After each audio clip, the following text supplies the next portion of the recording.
Gomes. Vamos seguir com os nossos analistas enquanto a gente acompanha todos os detalhes da Avenida Paulista, nesse momento às 5 horas da tarde, 10 minutos pelo horário de Brasília, com o Roberto Mota, que avaliou o discurso, acompanhou, na verdade, o discurso e agora vai poder trazer a avaliação para a gente. Mota.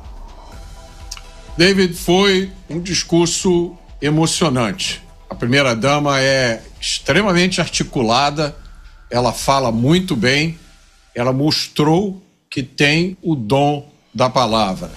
Não é todo mundo que tem essa habilidade de, em uma situação como essa, de improviso, passar uma mensagem clara, firme e coerente.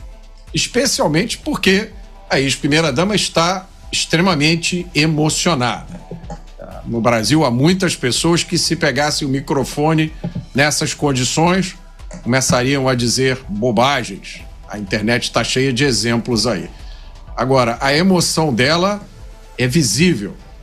E não é para menos, depois de tudo que aconteceu no Brasil desde 2018, começando pelo atentado que teve como alvo Jair Bolsonaro. Um atentado que até hoje tem aspectos muito difíceis de se explicar.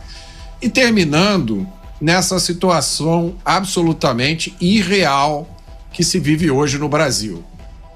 A ex-primeira-dama fez um resumo emocionado de algumas das restrições à liberdade que Jair Bolsonaro e a sua família, isso é bom sempre lembrar, estão sofrendo. Não há explicação jurídica para vigilância 24 horas por dia dentro de casa que Jair Bolsonaro e a sua família está sofrendo. Isso é uma vigilância que nenhum traficante, homicida ou sequestrador no Brasil sofre. Não há explicação jurídica para um oficial de justiça ter notificado Jair Bolsonaro ainda no hospital, imediatamente após sofrer uma cirurgia grave no intestino. É difícil achar explicações para investigações como... Só vou te interromper brevemente a sua análise, daqui a pouquinho a gente retoma o contato, porque o Matheus, nosso repórter, está nesse momento com o Tarcísio Gomes de Freitas numa entrevista coletiva. Vamos acompanhar. Passando Bolsonaro, punhal verde e amarelo e também a questão do 8 de janeiro. Isso é muito frágil na denúncia. Você não consegue fazer uma vinculação direta, não tem uma ordem, não tem uma incitação, não tem nada. Segundo ponto frágil, a questão da colaboração, que muda 6 vezes em 3 dias. As versões são divergentes e a gente fica se perguntando, tudo bem, o Instituto da Colaboração é um instituto importante, mas e a responsabilidade do colaborador de apresentar minimamente evidências? Terceiro ponto, vários discutiram e divergiram sobre a questão dos atos preparatórios, se isso está tipificado no nosso Código Penal ou não. Por que o legislador não fez essa opção? Então a gente percebe o seguinte, as coisas não se sustentam.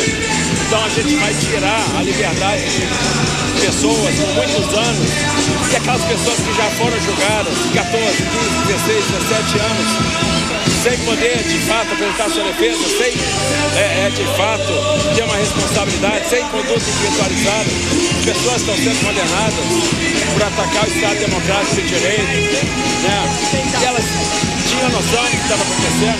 Então o vandalismo tem que ser condenado, sim, mas vira outro tipo de crime, outro tipo de patologia. Então, se a gente não quer tolerar a impunidade, a impunidade não pode ser tolerada, porque a impunidade deixa a cicatriz, a gente também não pode suportar, não pode aceitar a condenação sem prova, porque a condenação sem prova deixa uma ferida aberta eternamente. E é para isso que serve a anistia, como remédio de conciliação. Ao longo da nossa história, a anistia foi usada para conciliar, para a gente dar o passo seguinte, para a gente mudar, para a gente avançar. Olha o que aconteceu em 79, com uma anistia ampla, geral e restrita, que permitiu o surgimento de partidos como o próprio PT. Se a gente não tivesse a anistia de 79, provavelmente a gente não teria tido esse processo de democratização que já tem 40 anos. Tarcísio. entrevista do governador de São Paulo, Tarcísio Gomes de Freitas, que fez um discurso acalorado e até mesmo se manifestou de uma forma mais incisiva em relação ao Supremo Tribunal Federal. Vamos retomar a análise do Roberto Mota, que eu tive que interrompê-lo justamente porque a gente acompanhou a entrevista coletiva, então, do governador de São Paulo. Mota, peço perdão, mas então pode retomar o seu raciocínio em relação também à fala da ex-primeira-dama Michele Bolsonaro. Como eu disse, há várias medidas que foram aplicadas contra Jair Bolsonaro que desafiam uma explicação jurídica. Agora, a explicação política parece ser clara. Há quem diga que o presidente Jair Bolsonaro deixou de ser réu para ser refém. O que todos esperam de um julgamento, de um processo desse e de qualquer outro, é que ela seja justo. O réu, ele deve ser condenado não por preferências políticas, não por ideologias, não por a sensação da ameaça que ele representa. Um réu deve ser condenado ou absolvido com base nas evidências apresentadas de acordo com o devido processo legal. O governador Tarcísio lembrou a fragilidade de várias das evidências. Uma delação que já foi alterada 11 vezes.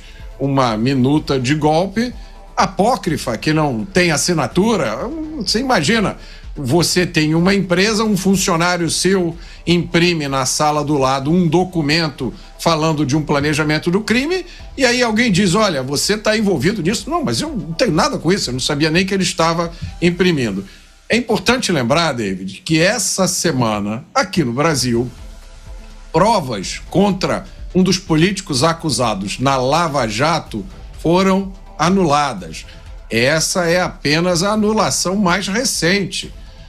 Uma lista enorme de políticos que estavam sendo investigados, contra os quais havia provas na Operação Lava Jato, e esses políticos estão todos agora livres. Um deles é um político carioca, tinha sido condenado a mais de 400 anos por corrupção e confessou, está livre. Existe uma lista enorme desses políticos confessadamente envolvidos num escândalo de corrupção. Esse escândalo foi tão grande que gerou repercussões graves no exterior, por exemplo, nos Estados Unidos e até no Peru. O Peru, onde um ex-presidente e uma ex-primeira-dama foram condenados por corrupção, por envolvimento nesse mesmo escândalo. A mesma primeira-dama que recebeu asilo do atual governo federal, que mandou até um avião da FAB para ir buscá-la.